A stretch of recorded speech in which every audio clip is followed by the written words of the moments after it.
সকলে আওয়াজ দিয়ে বলি সাল্লাল্লাহু আলাইহি ওয়াসাল্লাম। সকল প্রশংসা কার জন্য?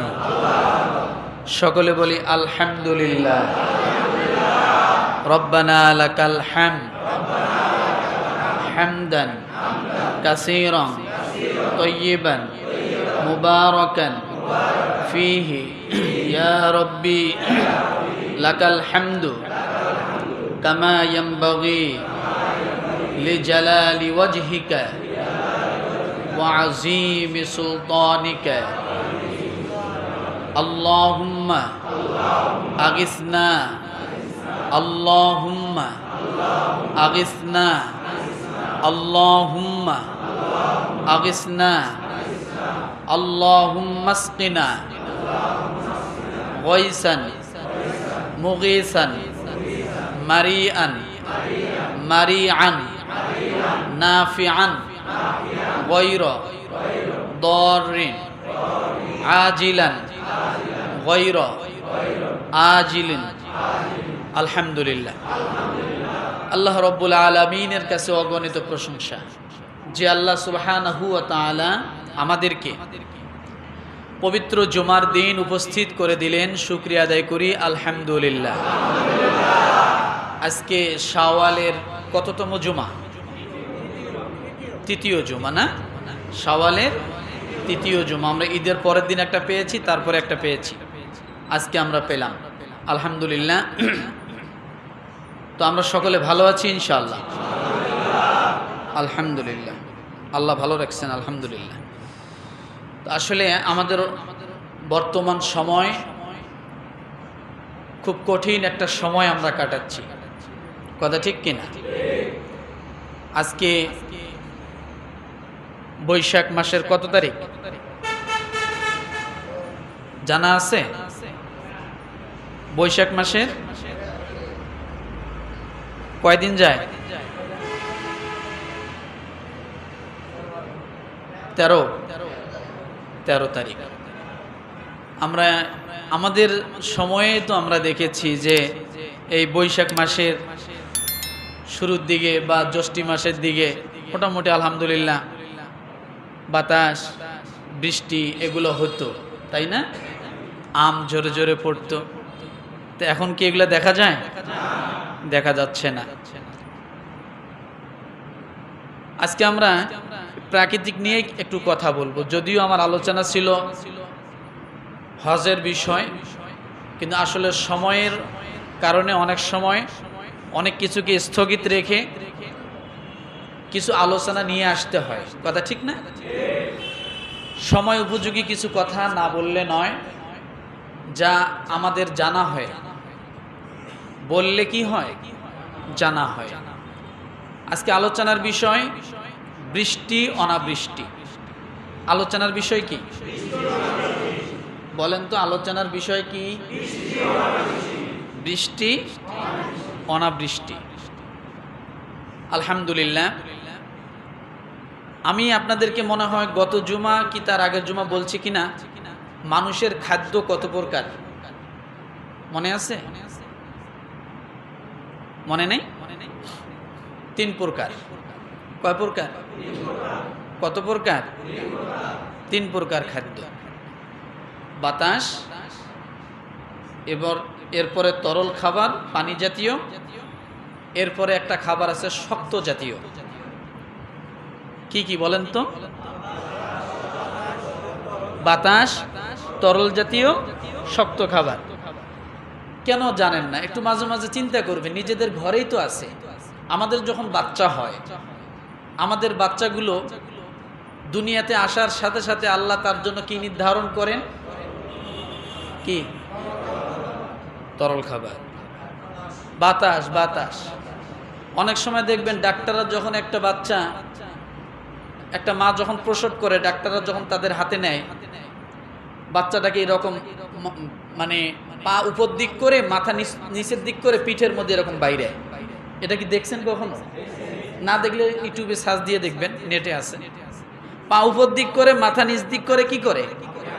বাইরে। অনেকখানে এরকম হাতের তালু দিয়ে তাকে বারবার দম করে পেটে পিঠে কারণ কি জানেন? তার এখন বাতাসের প্রয়োজন। বাতাস যদি না থাকে মানুষটা বাঁচবে? কথা বলেন। তাহলে মানুষ বাঁচার একটা উপকরণ হলো বাতাস। যদি বাতাস কোথাও জাম থাকে তো বাচ্চারা এরকম করে, পানি উপর দিক নিয়ে মাথা নিচের দিক করে এরকম ভাবে বাড়ি দেয়, যাতে বাতাসটা ক্লিয়ার হয়, তার শ্বাস প্রশ্বাসটা কি হয়, ক্লিয়ার হয়। বারবার তারা চেষ্টা করে। যখন বাতাস পেল, এরপরে দেখবেন ওই বাচ্চাটার জন্য কি মায়ের পেট থেকে বাইরে হওয়ার পরে ডাল, আলু, ভর্তা, ভাত, গোস্ত, মাছ, খিচুড়ি, কি খাবার দেয়? কি খাবার? দুধ। সেটা হোক কিনে, সেটা হোক মায়ের থেকে, দুধ খাওয়াইতে হবে। তার মানে পানি জাতীয় তরল খাবার তাকে কি করতে হবে? খাওয়াইতে হবে। কতদিন খাওয়ায়? 2 থেকে 2.5 বছর, 30 মাস। এই 30 মাসে আমরা আমাদের মায়ের কতটুকু দুধ খেয়েছি আমাদের কিন্তু জানা নাই। স্বাস্থ্য বিজ্ঞানীরা বলেন প্রায় 12 থেকে 14 মণ দুধ আমরা খাই। বৎসরে কত মণ? বৎসরে 12 থেকে 14 মণ দুধ আমরা খাই। আমি আপনি সকলে খেয়ে মানুষ হয়েছে আমাদের মায়ের স্তন থেকে। 6 মাস যাওয়ার পরে বাচ্চাকে এবার ডাক্তার কি খাবার দিল? একটু শক্ত খাবার। কথা ঠিক না? বলে যে আপনারা যা খাবেন তাই একটু একটু করে কি নরম করে করে ওকে খাওয়াবেন। তাহলে আমরা খাবার কয় রকমের পেলাম? 3 রকমের পেলাম। এখানে একটা জিনিস আমি আপনাকে বলি, শক্ত খাবার না হলে মানুষ বাঁচে।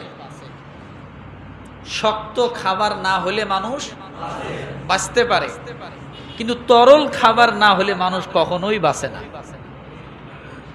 কি খাবার না হলে? তরল খাবার না হলে মানুষ বাঁচে না। একজন মুমূর্ষ রোগী বিছনায় শায়িত, আপনাদের অনেকের ঘরে থাকতে পারে, দেখবেন ভাত খাচ্ছে না, শুধু ফল, জুস, এটা সেটা, ফলের রস, এগুলো খেয়েই সে 1-2 বছর কাটাচ্ছে। আছে না? তো মানুষের প্রধান খাদ্য শক্ত খাবার নয়, মানুষের প্রধানতম খাদ্য হচ্ছে তরল খাবার। আমি কেন এই কথাটা বললাম? আল্লাহ সুবহানাহু ওয়া তাআলা নিজে বলেছেন যে আমি প্রাণীকুলকে সৃষ্টি করেছি পানি থেকে। কিসে থেকে? আমাদের সাথে সম্পর্ক কিসের? পানির সম্পর্ক। আমাদের সাথে সম্পর্ক মাটির, আমরা মাটি থেকে সৃষ্টি, আমরা পানি থেকে সৃষ্টি। আমাদের সম্পর্ক বাতাসের সাথে, কেন? আমরা বাতাসের থেকেও সৃষ্টি। সুবহানাল্লাহ বলবেন না? আল্লাহ তাআলা বলেছেন এগুলা, যার কারণে পানি ছাড়া আমরা বাঁচতে পারি না। পানি ছাড়া আমরা বাঁচতে পারি না। পানির সাথে আমাদের সম্পর্ক। মাটি ছাড়া আমরা বাঁচতে পারি না, মাটির সাথে আমাদের সম্পর্ক। কারণ মাটির যদি জমিনে মাটি যদি না থাকতো, জমিন যদি না থাকতো, গাছপালা, শস্য, ফল মূল এগুলো কোথার থেকে হতো? কথা ঠিক না? আল্লাহ সুবহানাহু ওয়া তাআলা এগুলো দিয়েছেন আমাদেরকে, মাটি জমিন দিয়েছেন আমাদের জন্য। তো পানি এত বড় গুরুত্বপূর্ণ একটা বিষয়, যার আলোচনা আল্লাহ সুবহানাহু ওয়া তাআলা কুরআনুল কারীমে 63 জায়গায় করেছেন। কত জায়গায়? কত জায়গায়? 63 জায়গায় আল্লাহ পানির বিষয় আলোচনা করেছেন। তাহলে অবশ্যই আমাদের জানা দরকার পানি আমাদের কতটা গুরুত্বপূর্ণ বিষয়। কথা ঠিক না? কেন আল্লাহ 63 বার তার কোরআনে বর্ণনা করলেন? আর সেই পানি না থাকার কারণে আজকে আমরা হাহাকার। প্রচন্ড গরম, জমিন ফেটে যাচ্ছে, ফসল নষ্ট হচ্ছে, গাছপালায় ফসল হচ্ছে না, যা হয়েছে তা শুকিয়ে পড়ে যাচ্ছে। এইভাবে যদি হয়, এটা সম্পূর্ণ আযাব আর গজব ছাড়া আর কিছুই না। ইউসুফ আলাইহিস সালাতু ওয়াস সালামের সময় যখন আজিজে মিশর সে দেশের বাদশা, যখন দুর্ভিক্ষ হলো 7 বছর, কয় বছর? এই দুর্ভিক্ষর প্রধানতম হাতিয়ার ছিল হলো পানি ছিল না। 7 বছর দুর্ভিক্ষর প্রধান কারণ কি ছিল? বৃষ্টি ছিল না। সালেহ আলাইহিস সালাতু ওয়াস সালামের সময় আল্লাহ তাআলা গজব দিয়েছেন অনাবৃষ্টির কারণে। 3 বছর বৃষ্টি ছিল না। কত বছর? কত বছর? আর ইউসুফ আলাইহিস সালামের সময় 7 বছর। তাহলে বৃষ্টি না দেওয়ার পিছনে আল্লাহর নারাজি, আল্লাহর নাখোশ এবং আমাদের জন্য শাস্তির কারণ। কথা ঠিক কিনা? তাহলে এই বৃষ্টি আমাদের দরকার। রাসূলুল্লাহ সাল্লাল্লাহু আলাইহি সাল্লাম যে সময় ছিলেন সে সময়ও প্রায় 1 বছরের মতো বৃষ্টি ছিল না। ফুল 1 বছরের মতো কোনো বৃষ্টি ছিল না। তাহলে অনাবৃষ্টি এটা নতুন কিছু না, এটা যুগ যুগ ধরে আগেও ছিল। কেন ছিল বলেন তো? কেন ছিল? আমাদের পাপের শাস্তির কারণ, আমাদের জন্য গজব ছিল। কেন ছিল? অনাবৃষ্টির কারণ কি? আল্লাহর গজব আমাদের উপর। তাহলে এই গজব থেকে আমরা পরিত্রাণ চাই কি না? কথা বলেন। সকলে চাই না? হয়তো বুঝতেছেন না, শহরে আছেন বুঝতেছেন না, গ্রামে পানির যে কি প্রয়োজন, ক্ষেত খামারগুলো নষ্ট হয়ে যাচ্ছে। আপনি টাকা হলে 1800 টাকা, 2000 টাকা, 1500 টাকা হলে 1 বস্তা 25 কেজি চাউল কিনে খাচ্ছেন, টের পাচ্ছেন না। আর ওই 25 কেজি চাউল বাঁচানোর জন্য কৃষকরা অনেক কষ্ট করতেছে। ওই দিনাজপুর থেকে, ওই নবাবগঞ্জ থেকে, বিভিন্ন রাজশাহী থেকে, বিভিন্ন জায়গা থেকে যদি চাউল না আসতো, টাকা থাকবে চাউল পাবেন না। কথা ঠিক না? আমার ভাইরা, এই জন্য আমরা এই গজব আল্লাহর কাছে চাই না, এই গজব থেকে আমরা পরিত্রাণ চাই। রাজি? কথা বলেন। তাহলে আলোচনার বিষয় কি? বৃষ্টি, অনাবৃষ্টি। আল্লাহ পাক রব্বুল আলামিন বলেন সূরাতুল বাকারা আয়াত নাম্বার 21, ইয়া আইয়ুহান নাসু উবুদু রাব্বাকুমুল্লাযী খালাকাকুম ওয়াল্লাযীনা মিন ক্বাবলিকুম লাআল্লাকুম তাত্তাকুন। একসঙ্গে কেউ ঘুমাতে পারবে না। আল্লাহ পাক রব্বুল আলামিন বলেন সূরাতুল বাকারা আয়াত নাম্বার 21, হে মানুষ, তোমরা তোমাদের প্রতিপালকের ইবাদত করো। 1 নাম্বার আল্লাহর শর্ত লাগাইলেন, হে মানুষ তোমরা আল্লাহর ইবাদত করো। কেন ইবাদত করবে? আপনি যদি প্রশ্ন করেন আল্লাহ আমরা কেন আপনার ইবাদত করব, আল্লাহ বলেন যিনি সৃষ্টি করছেন তোমাদেরকে, আল্লাহ বলেন যিনি সৃষ্টি করেছেন তোমাদেরকে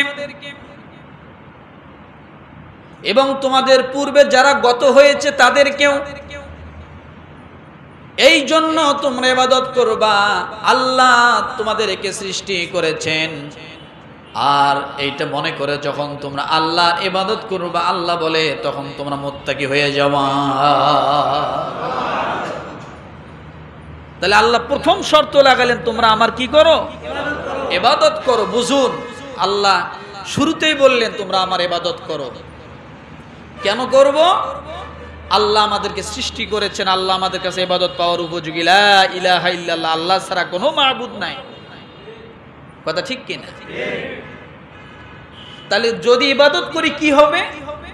আল্লাহ বলেন তাহলে তোমরা মুত্তাকি হতে পারবে, যাতে তোমরা কি হও? মুত্তাকি হও। 3টা কথা এখানে। ইবাদত করো। কেন করব? আল্লাহ সৃষ্টি করেছেন। তাহলে করলে কি হবে? আল্লাহ বলেন তোমরা কি হবা? মুত্তাকি হবা। রব্বুল আলামিনের পরে আল্লাহর বর্ণনা দিচ্ছেন, রবের পরিচয় দিচ্ছেন, কেমন করে তোমাকে সৃষ্টি করা হয়েছে। শুধু সৃষ্টি করেছে আল্লাহ, কথাই বলে ক্ষান্ত হননি। রব্বুল আলামিন পরের আয়াতে আল্লাহ সূরা বাকারা 22 নম্বর আয়াতে আল্লাহ বলেন আল্লাযী জাআলা লাকুমুল আরদা ফিরাশান ওয়াস সামাআ বিনাআ ওয়া আনজালা মিনাস সামাই মাআন ফাআখরাজা বিহি মিনাত সামারাতি রিজকান লাকুম ফালা তাজআলু লিল্লাহি আনদাদান ওয়া আনতুম তা'লামুন। রব্বুল আলামিন সূরা বাকারার 22 নম্বর আয়াতে তার পরিচয় দিচ্ছেন সেই প্রতিপালকের যিনি তোমাদের জন্য ভূমিকে বিছানা বানিয়েছেন। জমিনকে কে বানালেন? জোরে বলেন। কেউ জবান খুলে থাকবেন না, গুনাহ হবে। কারণ আল্লাহর প্রতি আপনি যদি ভোট না দেন, জবান যদি না খোলেন, তাহলে বোঝা যাবে আপনি পেরেশানিতে আছেন, সন্দেহের মধ্যে আছেন। কিছু কিছু ক্ষেত্রে মুখ বন্ধ রাখা যায় না মুসলমান, মুখ বন্ধ রাখলেও দোষ, সমস্যা আছে। একত্ববাদের ঘোষণা যত জায়গায় আসবে জবান খুলতে হবে। কি করতে হবে? জবান খুলতে হবে। সব জায়গায় নীরবতা পালন করা যাবে না, তাহলে আপনার ঈমান নিয়ে টানাটানি বাজবে। আল্লাহ বলেন যিনি তোমাদের জন্য ভূমিকে বিছানা বানিয়েছেন। কে বিছানা বানালেন? আল্লাহ বলেন যিনি বানিয়েছেন, এবং আকাশকে ছাদ রূপে। আকাশকে আল্লাহ ছাদ বানালেন, জমিনকে আল্লাহ বিছানা বানাইলেন, আর আকাশ থেকে বৃষ্টি বর্ষণ করেছেন।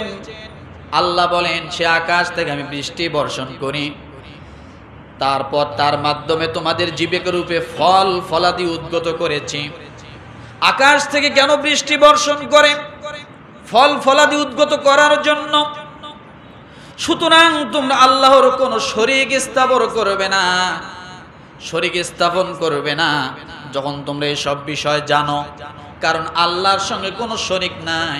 আল্লাহ বলেন আমি জমিন বিছানা বানালাম, আকাশকে ছাদ বানালাম, আকাশ থেকে বৃষ্টি বর্ষণ করলাম, ফল ফুল উদ্গত করলাম।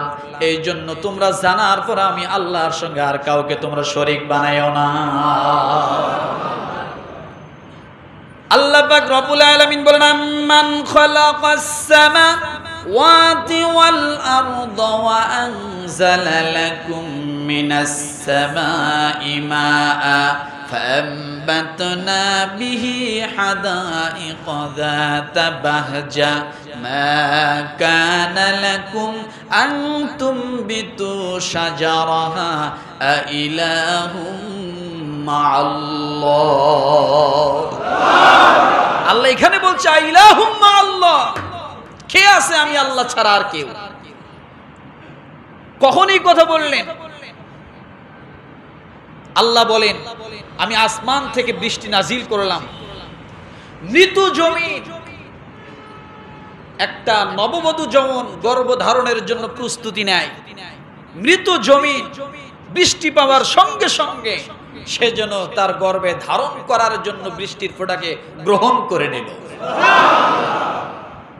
এরপরে ফল ফুল শস্য শ্যামল যা কিছু তোমরা খাও, তোমাদের জন্য আমি যা রিজিক হিসেবে রেখেছি সব সে জমিন থেকে উদ্গত করা শুরু করে দিল।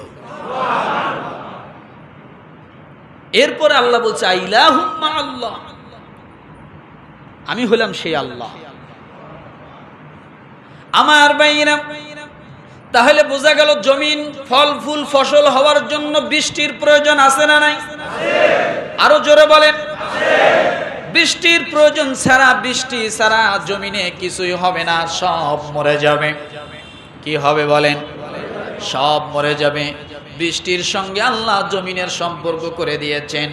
রব্বুল আলামিন সূরা আম্বিয়ার 30 নম্বর আয়াতে বলেন আওয়ালাম ইয়ারাল্লাযীনা কাফারু আন্নাস সামাওয়াতি ওয়াল আরদা কানাতা রাতকান ফাফাতাকনাহুমা ওয়াজআলনা মিনাল মাই কুল্লা শাইইন হাই আফালা ইউমিনুন।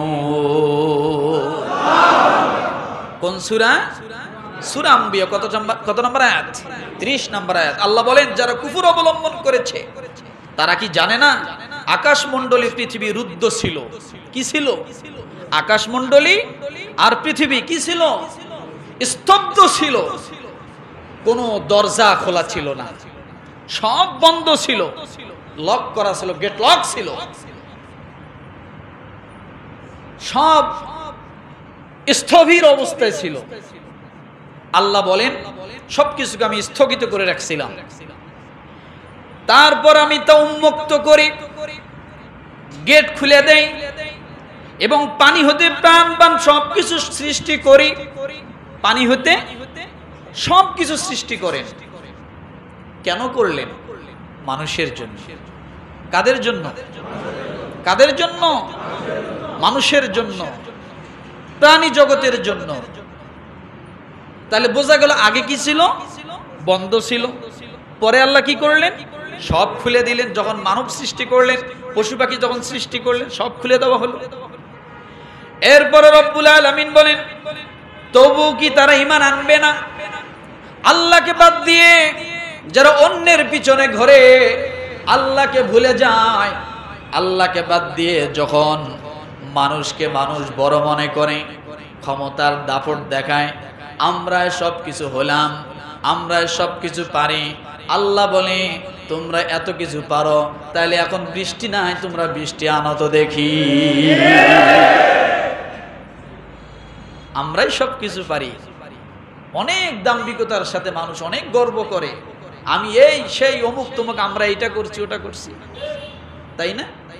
আল্লাহ বলে বৃষ্টি আনো দেখি।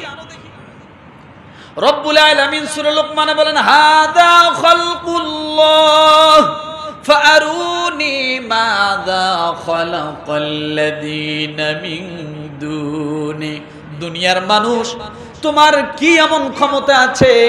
ও দুনিয়ার মানুষ, তোমাকে যদি বলা হয় একটা মুসুরির ডাল বানাও, একটা মুসুরির ডাল তামাম পৃথিবীর সমস্ত বিজ্ঞান আর বৈজ্ঞানিকের মাথা যদি একত্রিত করা হয় আর সমস্ত মগজগুলো যদি একটা মাথার মধ্যে ঢুকিয়ে দেওয়া হয়, আর যদি বলা হয় একটা মুসুরির ডাল বানাও, একটা চাউল বানাও, আল্লাহ বলেন দুনিয়া ধ্বংস হয়ে যাবে, মানুষ শেষ হয়ে যাবে, একটা মুসুরির ডাল বানার ক্ষমতা কারো নাই।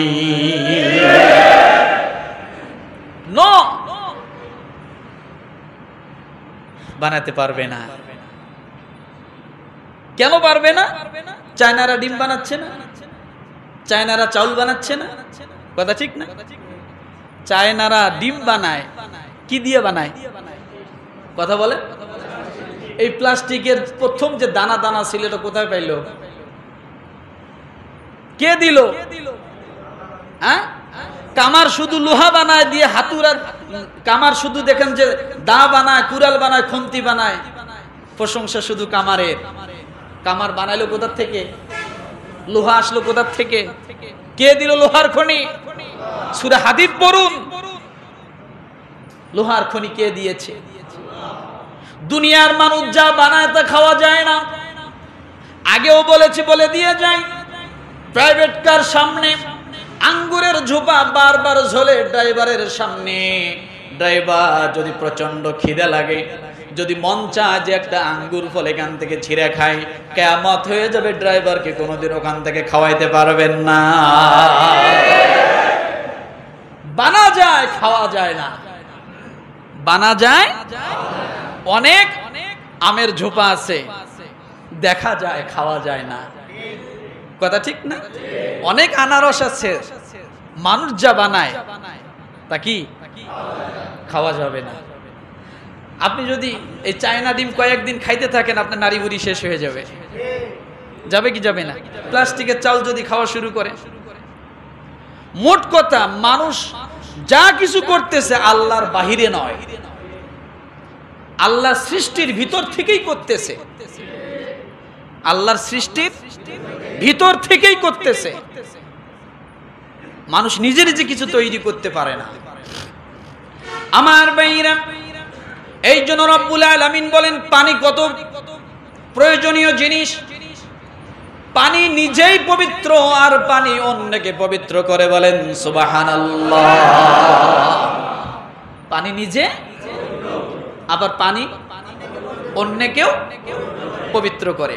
রব্বুল আলামিন সূরা ফুরকান আয়াত নাম্বার 48 বলেন, হুয়াল্লাযী আরসালার রিয়াহা বুশরান বাইনা ইয়াদাই রাহমাতি ওয়া আনজালনা মিনাস সামাই মাআন তাহুরা।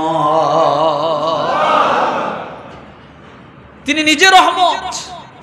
পানি কি? রহমত। সুবহানাল্লাহ বলেন। পানি আল্লাহর দয়া, পানি আল্লাহর নিয়ামত, পানি আল্লাহর রহমত। এর আগে সে রহমতের আগে আল্লাহ বাতাসকে পাঠান। কাকে পাঠান? বাতাসকে পাঠান। বাতাসের কাজ কি? ও গোছালো সমস্ত মেঘগুলোকে পাকড়াও করে এক জায়গায় করে। মেঘ খালি দেখেন না দৌড়ায়, একবার এইদিকে দৌড়াচ্ছে, একবার এদিকে দৌড়াচ্ছে, বিভিন্ন দিকে মেঘ দৌড়ায়। বাতাসের কাম হলো যেদিকে বৃষ্টি হবে বাতাস মেঘকে ধাওয়া করে সেই দিকে নিয়ে যায়। আল্লাহ বলেন, এই বাতাসকে আমি হুকুম করি মেঘ কই এলাকায় নিয়ে যাও। বাতাস তখন মানুষের রহমতের কারণ জন্য মেঘকে ধাওয়া করে মেঘকে নিয়ে বাতাসের মাধ্যমে সেই দিকে নিয়ে যায়। এরপরে বলেন, আমি আকাশ থেকে তারপরে বর্ষণ, পবিত্র পানিকে বর্ষণ করি। পবিত্র পানি বর্ষণ করি। আমি এই রোজার কয়েকটা দিন আগে, মনে সপ্তাহখানেক আগে গোপালগঞ্জে মাহফিলে গিয়েছিলাম। আমাকে খাইতে দিছে পানি। তো আমাকে পানি খাইতে দিছে, আমি তো পানি খাচ্ছি, পানি একেবারে ফ্রেশ পানি। তা আমাকে বলছে, হুজুর কিসের পানি খাইলেন? আমি কিসের পানি খাইলাম, এটা আবার কেমন কথা? বলছে, হুজুর এটা গত বছরের বৃষ্টির পানি, এটা নিয়ত করছি যে আপনাকে খাওয়াবো। আলহামদুলিল্লাহ বৃষ্টির পানি খাইলাম, কোনো সমস্যা নেই। বরংস শেফা, বরংস কি? শেফা। আমরা যেগুলো প্রক্রিয়াজাত করি সেগুলোর মাঝে ভেজাল আছে, বৃষ্টির পানিতে কোনো ভেজাল নেই। কথা ঠিক না? আপনার মাম পানি যদি শুদ্ধ পানি হয়, ওয়াটার যদি শুদ্ধ হয়, আপনার বিভিন্ন কোম্পানির পানি যদি শুদ্ধ হয়, লেবেলে যদি শুদ্ধ লেখা থাকে, হালাল লেখা থাকে, তাহলে হবে বৃষ্টির পানি বিশুদ্ধ। বৃষ্টির পানি কি হবে? বিশুদ্ধ। ওখানে যদি হালাল লেখা থাকে তাহলে এখানে হবে বিশুদ্ধ হালাল, এর মধ্যে কোনো ভেজাল নাই। কথা ঠিক না?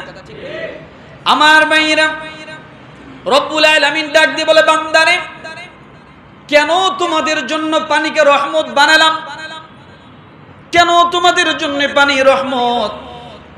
আল্লাহ রাব্বুল আলামিন ডাক দিয়ে বলেন, সূরা ফুরকান আয়াত নাম্বার 49, লিনুহিয়া বিহি বালদাতাম মাইতান ওয়া নুসকিয়াহু মিম্মা খালাকনা আনআমান ওয়া আনাসিয়া কাসীরা। আল্লাহ বলেন, এই জন্যই তোমাদের জন্য রহমত, তা দ্বারা মৃত ভূমিকে আমি জীবিত করি এবং আমার সৃষ্টি বহু জীবজন্তু মানুষকে তা পান করানোর জন্য আমি এই ব্যবস্থা করে রেখেছি। তাহলে এই যে আমরা এতগুলো কথা শুনলাম বৃষ্টির বিষয়, তাহলে এখান থেকে একটা জিনিস বোঝা যায় যে বৃষ্টি আমাদের জীবনের সাথে, পানি আমাদের জীবনের সাথে একটা থেকে আর একটা আলাদা নয়। আপনারা তো অনেকেই বলেন পানির অপর নাম, একটা কথা আছে না, পানির অপর নাম, পানির অপর নাম জীবন। একটা কোম্পানি তার পানির বোতলের নামেই দিছে জীবন। পানির বোতলের নামই হলো জীবন। আমার ভাইরা, এই বৃষ্টি আমাদের মাঝে আজ নাই। কেন নাই? এটা আমাদের কামাই করা। কি করা বলে? এটা আমাদের কামাই করা, এটা আমাদের কর্মের ফসল। এটা আমাদের কিসের ফসল? রব্বুল আলামিন আরো সুন্দর করে পানির পরিচয় দিচ্ছেন। আল্লাহ তাআলা বলেন সূরা আবাসের 24 নম্বর আয়াতে আল্লাহ বলেন, ফালয়ানজুরিল ইনসানু ইলা তাআমি। অতঃপর মানুষ তার খাদ্যর প্রতি লক্ষ্য করুক। আল্লাহ বলেন মানুষ তার খাদ্যর প্রতি চিন্তা করুক। আল্লাহ বলেন মানুষ তার খাদ্যর প্রতি গবেষণা করুক, আল্লাহ বলেন মানুষ তার খাদ্যর প্রতি লক্ষ্য রাখুক। কি লক্ষ্য করবেন? আন্না সাবাবনাল মাআ সাব্বা। সূরা আবাসা 25 নম্বর আয়াত। আল্লাহ বলেন আমি উপর থেকে প্রচুর বৃষ্টি বর্ষণ করেছি। এরপর রব্বুল আলামিন বলেন সুম্মা শাকাকনাল আরদা শাক্কা। কেন করলাম জানো? তারপর ভূমিকে বিস্ময়কর ভাবে বিদীর্ণ করেছি। কি করেছি? ভূমিকে বিদীর্ণ করেছি। এই বিদীর্ণর অর্থটা কি বোঝেন ভালো করে?